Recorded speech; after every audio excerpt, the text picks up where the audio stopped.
Welcome to MTG Friends. I'm Ryan. We're going to do a deck tech on a very fun card from Kaldheim, Fynn the Fangbearer. The Fangbearer. Yeah, buddy. All right, it's a death toucher. Whenever a creature you control with death touch deals combat damage to a player, that player gets 2 poison counters.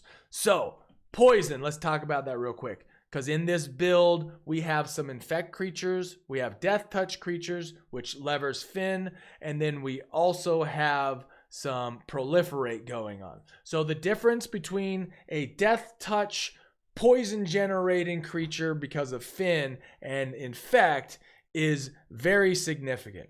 If a death toucher comes swinging in and Fynn is on the battlefield, then it gets 2 poison counters. You need 10 poison counters on a player for them to lose the game. It's an insta lose.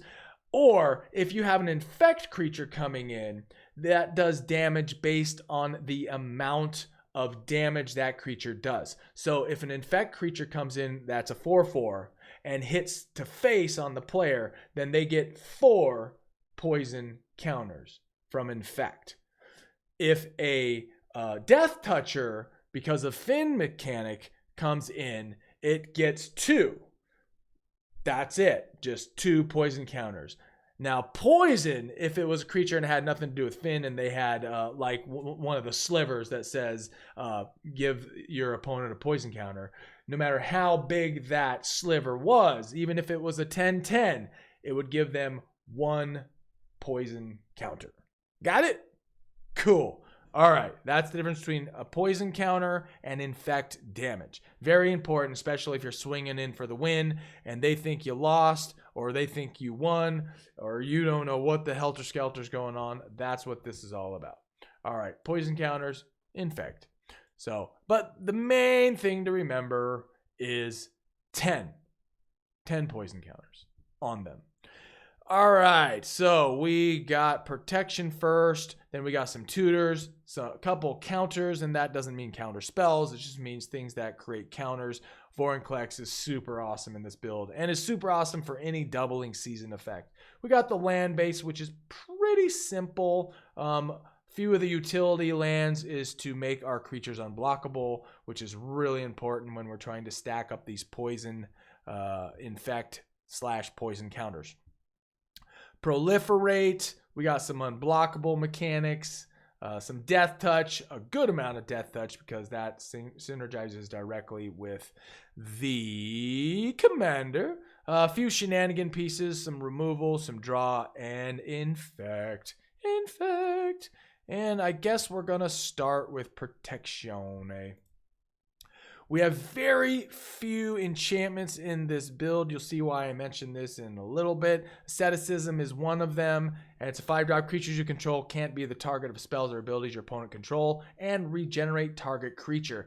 We want to keep our creatures swinging and keeping them alive, because if we're swinging in with death touch, we want to keep getting rid of their creatures and making them decide whether or not they want to block or not. Dolmen Gate, same thing. Prevent all combat damage that would be dealt to attacking creatures you control. Heroic Intervention. Make them hexproof and indestructible. What? That's right, buddy. I like the other artwork more. I like that artwork. Wrap and Vigor. Regenerate each creature you control. This is at instant speed, so we got some tricks and surprises. Then we are on to Proliferate. All right, so this is great. Once we've hopefully hit our opponent / opponents for at least 1 poison counter, then we can drop this in, give a creature -1/-1 counter on it. Notice this only costs us 2 to cast, which is pretty awesome. For 4, we can proliferate. So if they got 1 poison counter, we tap this for 4, and they now have 2. But let's assume Fynn has hit them for 2 or something with death touch, and now it proliferates for 3, and we're well on our way to 10.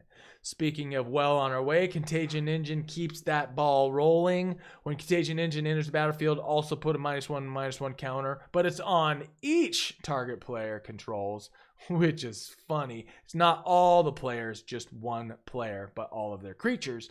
And then for 4, we proliferate, then proliferate again. So we get a proliferate twice. Pretty awesome. And just remember, keep in the back of your head, you get to choose what you proliferate. You don't have to proliferate -1 counters on your own or proliferate +1 counters on theirs, etc., etc., etc. Indeed. Evolution Sage, just a nice 3-drop that also proliferates whenever a land drop happens.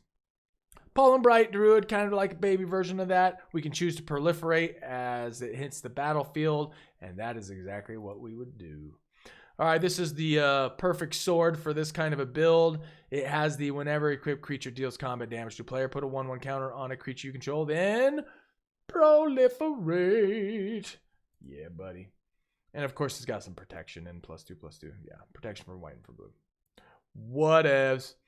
All right, like I was saying earlier, we only have a couple of enchantments, so this card is awesome. Destroy all enchantments. Need I say more? Nope. Beast Within, we can get rid of something persnickety, it's target permanent, and give them a 3/3 beast.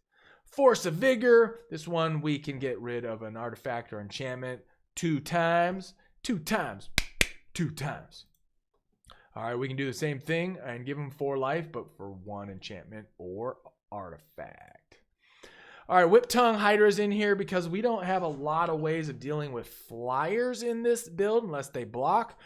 This one gets rid of the whole board state of flyers. It's a nice utility card that we can tutor up with some of the mechanics we have in this build. Whip Tongue Hydra, it destroys all creatures with flying and puts a 1/1 counter on it for each one destroyed. All right, we are into Infect. Again, I just feel like we need to beat this dead horse. Infect happens differently than Poison Death Touch mechanic with Fynn. Again, if you hit them with Blightsteel in the face, whatever damage they would have gotten because of the Infect is converted into poison counters. So this is actually, if you hit this in the face and it's not blocked, and you can get 10 damage in with Blightsteel, one of my absolute favorite cards of all time, then you win the game, if they're the last opponent, of course. All right, pretty hilarious. Trample, Infect, Indestructible. If Blightsteel Colossus would be put into a graveyard from anywhere, reveal Blightsteel Colossus and shuffle it into its owner's library instead. That way, they can't reanimate it and take it for themselves, which would super duper suck. Grafted Exoskeleton. Equipped creature gets +2/+2 and has Infect. Whenever Grafted Exoskeleton becomes unattached from permanent, sacrifice that permanent. I mean, you're probably not going to be detaching this from your creature. So that's pretty bueno-licious. So in case our mechanics aren't quite flowing and we don't have Fynn out, we can get this on one of our creatures and just start whack-a-moling. Phyrexian Hydra. In fact, if damage would be dealt to Phyrexian Hydra, prevent that damage, put a -1 counter on Phyrexian Hydra for each 1 damage prevented that way. So this is an example of if we're doing a Contagion Engine, we don't have to trigger our -1 counters on this Hydra. We can just choose not to. So having this as a 5-drop 7/7 Infect is pretty awesome and hilarious. I like it a lot. Phyrexian Swarmlord, 6-drop 4/4 at the beginning of your upkeep. Put a 1/1 green insect creature token with Infect on the battlefield for each poison counter your opponents have. Opponents. Notice it says opponents plural. So that could make a lot of green insect creatures with Infect, which is hilarioso. All right, Rotwolf. Rotwolf. The artwork on that is so gross and just super awesome. In fact, whenever a creature dealt damage by Rotwolf this turn is put into a graveyard, you may draw a card. As if that wasn't enough to just give him Infect. You can also draw from it. That's pretty hilarious. All right, Triumph of the Hordes is one of those. Oh, we're just trying to get to that finish line. Until end of turn, creatures you control get +1 and gain Trample and Infect. Boom. Boom, shalakalaka. So most likely you're going to be swinging in with Death Touch and with Infect and Trample and hopefully in for the win. In for the win, hoping that nobody fogs you in the meantime. That would really super duper suck. Or that white spell that exiles all attacking creatures that my buddy Tyler loves to play in all of his white decks. Viridian Corruptor, 3-drop Infect. When Viridian Corruptor enters the battlefield, destroy target artifact. That's right. We're going to destroy stuff. Gonna destroy stuff. All right, like I was saying, we're gonna tutor up some shizzle. Chord of Calling. So if we need to tutor up Craterhoof, or we need to tutor up Blightsteel, whatever we need to tutor up to just make things hilariously awesome. Search your library for a creature card with converted mana cost X or less and put it onto the battlefield, then shuffle your library. This is instant speed, folks. So at the end of their turn, right before you start, you can tutor up something super stank and just go right to their face with it. Green Sun Zenith. Sorcery speed, yes, sorcery speed. Search library for a green card with converted mana cost X or less. Put it on the battlefield, then shuffle your library. Blah, blah, blah, blah, blah, blah. All right, this is at instant speed, so we can top deck it because we know what the top deck's gonna be. Another nice little staple in green. Search library for a creature card and reveal it. Put it on top of your library. I mean, that's the downside, is they know what you just put there, but usually you're gonna be getting people like, oh crap. Oh crap, man. Bellowing Tangle Worm. It's got Intimidate, which is very bueno-licious. Other green creatures you control have Intimidate, which means they cannot be blocked except by artifact creatures and or creatures that share a color with it, which in our instance is green, of Courseoso. All right, here is the other enchantment that just I debated whether to put this in here.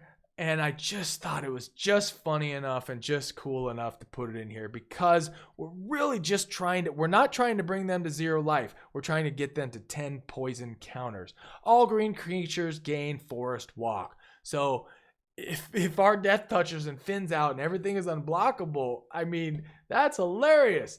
And we have Yavimaya in here, which turns all lands into forests as well. So we have some mechanics in here to make everything Forest Walk, and even if your players' opponents don't have green in their mana pool.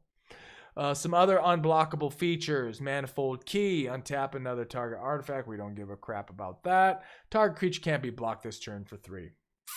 Can you imagine making your Blightsteel Colossus unblockable and Trample? I guess the Trample wouldn't matter at that point.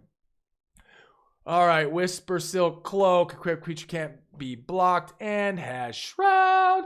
That is the antithesis, am I using that word right, of perfectly bueno-licious creature going at the face. Can't be blocked and can't be targeted. Yeah, buddy. Chroma's Memorial. They have Flying, First Strike, Vigilance, Trample, Haste, and Protection for black and from red. The Trample is pretty great. Having Protection for black isn't too shabby either. And if somebody decides to Blasphemous Act with red, I believe that would protect it. Protection for black and from red. Protection from targeted spells. Blasphemous Act might actually still whack-a-mole your stuff. I think it does. Put in the comments if I'm right or wrong, or your thoughts. Pretty sure. Of course, I'm going to have to look that up after. Because, yeah, Blasphemous Act is kind of a staple in red. Craterhoof Behemoth! This thing. You know, it just almost looks like a giant lizard / frog. I'm going to go with lizard. Haste. When Craterhoof Behemoth enters the battlefield, creatures you control gain Trample. And +X until end of turn, where X is the number of creatures you control. I mean, this is just a finisher, folks. It's a finisher, which is probably why it's spendy in terms of cost of acquiring the card. All right, Rancor is just a nice card that keeps coming and coming. Enchanted creature gets +2 and has Trample. Get that Trample in. Whenever Rancor is put into the graveyard from the battlefield, return Rancor to his owner's hand. I just like how it keeps recurring back into your hand so you can keep using it. It is an enchantment, so therefore it's not instant speed, so there's no tricks with this. They're going to know what you're up to. Stonehoof Chieftain. This is a completely swappable card. I just like what it does. It does cost 8, which kind of sucks, but we also have a lot of ramp. So it's an 8/8 Trample Indestructible. Whenever another creature you control attacks, it gains Trample and Indestructible until end of turn. So it's indestructible and gives all your others indestructible and Trample. I mean, yeah, that's a pretty good one. All right, we're in a draw. Beast Whisperer. Yep, what you might expect to see. Whenever you cast a creature spell, draw a card. Garrick's Uprising. When it enters the battlefield, if you control a creature with power 4 or greater, draw a card. There's a good amount of our creatures that do hit that threshold. Creatures you control have trample. That's the important part. Whenever a creature with power 4 or greater enters the battlefield, draw a card. Sylvan Library, of course. Yes. Who wouldn't want to be able to put 3 cards in your hand instead of 1 each turn? It does cost you 8 life each time you do it, but you know what? You're starting with 40 life, so just bear with it, man. Bear with it. Speaking of bearer of secrets, Toski.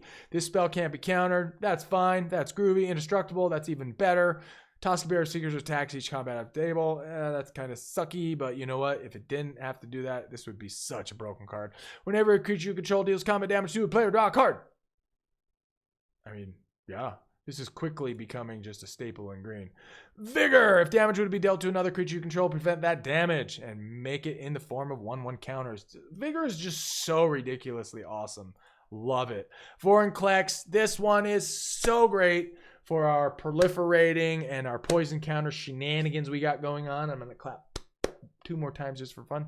Trample. Haste. If you would put 1 or more counters on a permanent or player, that's the key right there, or player, put twice that many of each of those kinds of counters on that permanent or player instead. So if we proliferate, if we hit them, I mean, just, oh, this thing is so awesome. If an opponent would put 1 or more counters on a permanent or player, they put half that many of each of those kinds of counters on that permanent or player instead. Rounded down. That does not affect anything we're doing with Infect. Infect. There we go. Yes. Oh, so close in words. I digress. Moving on. Decimator Worm. For 4, target opponent loses 2 life, gets a poison counter, then puts the top 6 cards of his or her library into his or her graveyard. I mean, we really just care about the first 2 things. Actually, we really just care about the get a poison counter. I mean, because that could be the 1 additional poison counter for the win, folks. For the win. I love this card. You probably don't even know about this card. Destroy a target creature with flying its controller gets a poison counter. Tap, tap, tap. Triple tap. Yeah. I mean, it might be a dead card in your hand for a handful of turns, but at some point, somebody's going to play a flyer that you got to get rid of, and you can't tutor up your Hydra. And this is the answer, folks. Saber-Tooth Cobra. I love this artwork. This might even be the only time it was ever printed. Yep, it was. It was. And it's a cheap card because it's super ridiculously and niche and specific. Saber-Tooth Cobra damages a player. He or she gets a poison counter. During that player's next upkeep, he or she gets another poison counter unless he or she pays 2. So now they got to manage their mana in order to not continue to get poison counters. This is hilarious. Hilarious! Before then, to prevent this effect, if any player has 10 or more poison counters, he or she loses the game. You can tell how old this card is by that last sentence. That last sentence. And also that is from Mirage. Mirage, what a cool set. Acidic Slime. We are into Death Touch. And remember, which you probably don't need to, when Fynn's out on the board, that means these Death Touchers are given poison counters. Super janky, licious. All right. And then on top of it, Acidic Slime, we can destroy a target artifact or enchantment or land. Ambush Viper. A couple of these like weenie ones can be completely swapped out for another Death Toucher your choice. I do like this one because it has flash. So for a 2/1 flasher, yeah, I would recommend keeping that one in there.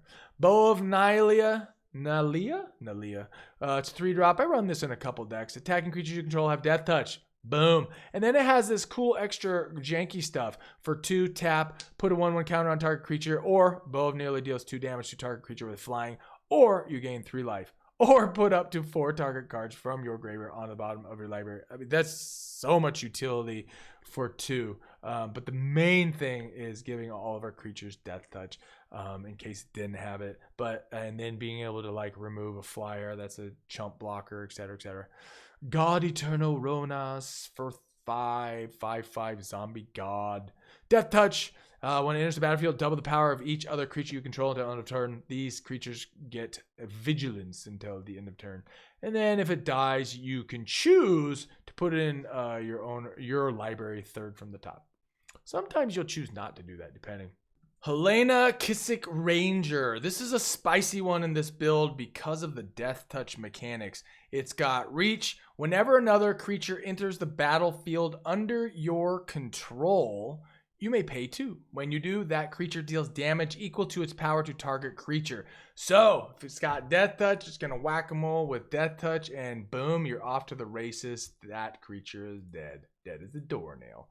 Hornet Queen. This is a little spendy in terms of mana, but it does give us a bunch of death touchers. 4 green, green, green. Flying death touch. Whenever Hornet Queen enters the battlefield, to create 4 1/1 green instant creature tokens with flying and death touch.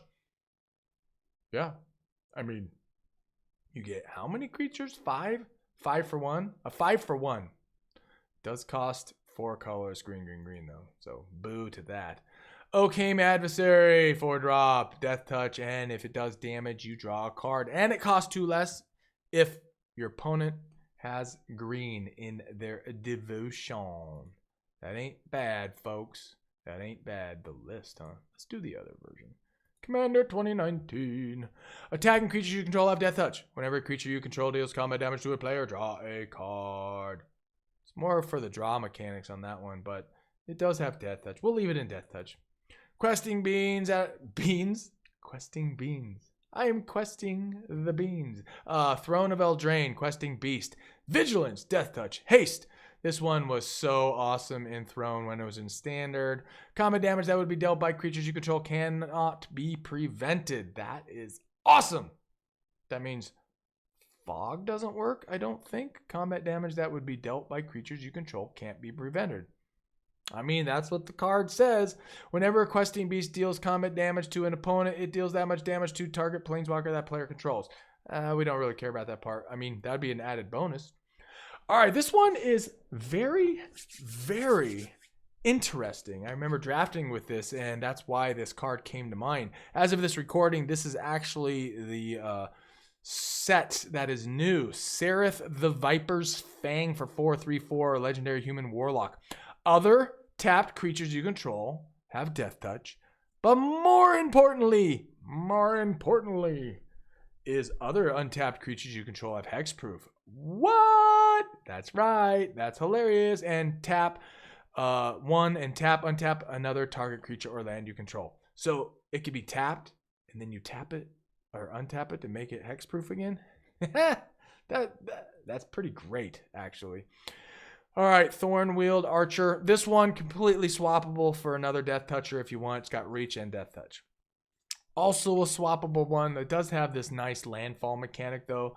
Landfall, whenever land enters the battlefield under your control, you may have target creature block Turn Timber Basilisk this turn if able. I like that because we can make him have to use a blocker that we want to swing everything else through with. Wormcoil Engine.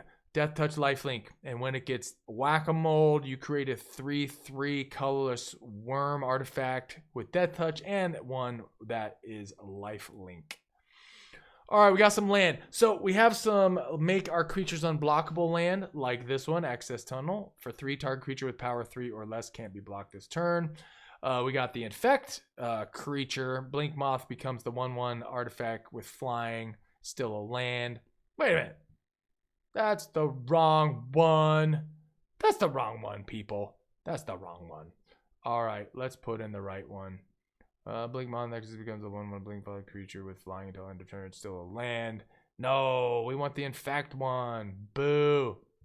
We'll fix that. We'll fix that. Which one should it be? Ink Moth, not Blink Moth. Ink Moth. All right, let's fix this right now. Ink Moth. Isn't it Ink Moth? Yes. Ink Moth, Ink Moth. There it is. Blink Moth. It becomes a 1/1 Blink Moth every creature with flying and an Infect. There we go. Jeez. So silly of me. Go in, Ink Moth. Go away, Blink Moth. Blink Moth, bye-bye. Ink Moth, you're in. You're in, Ink Moth. Ink Moth, Blink Moth. Whew, my God, folks. 28 force, so lots of force. Now we're going to do Karn's Bastion. Wow, I might just leave all that crap in there. Would you like me to leave all that crap in there? Oh, wait. If you're listening to this part, you just listened through all of that crapola. All right, this one has for 4 Proliferate. Proliferate. Nykthos, Shrine to Nyx, tap for 2, add a color or add green to your mana pool based off of your devotion. So this could be a lot. Rogue's Passage for 4. You got an unblockable critter. War Room, you can tap for 3, pay life equal to the number of colors, which is just going to be 1, and draw a card. And like I was saying earlier, Yavimaya, Cradle of Growth, makes all of those Forest Walk mechanic crapola happen for you there, for you, sir and madam. I love this card. This card's awesome. Oh, it looks like it's still reasonable to pick one up, too. Cultivate to go grab some lands. Emerald Medallion to make things cheaper in green. Finnhorn, Mana Dork. Growing Rites of Itlamok. This is the one at your end step. You have 4 or more creatures. Transform it into a Gaia's Cradle. Herald Banner. This is the give all your creatures +1 and add a mana of green. More Mana Dorks. This is the devotion one. You tap it for the color amount of mana in your devotion. Whew. Ronas Monument, that's the one that makes green spells 1 less, plus gives your creature spells +2/+2 and gains trample until end of turn. You can do that to 1 creature. Woo, Sky Shroud to go grab 2 force, put them into play, untapped. Soul Ring, Soul Ring. And then we got Fynn, the Fangbearer. All right, I love this deck. I am putting this deck together in paper form. I probably won't be able to play at my next playgroup, but within the next couple playgroups, this bad boy is hitting the tables, folks. It's hitting the tables. And it's not going to break the bank, I don't think. There are a couple cards you can remove to make this way cheaper. And yeah, there's probably some subs you could do, but you know, if you're going to go for it, man. Go for it. If you really want some budget swaps, just put something in the comments. All right, thanks. Check out our other stuff. Fynn the Fangbearer. Yes, sir. Peace out.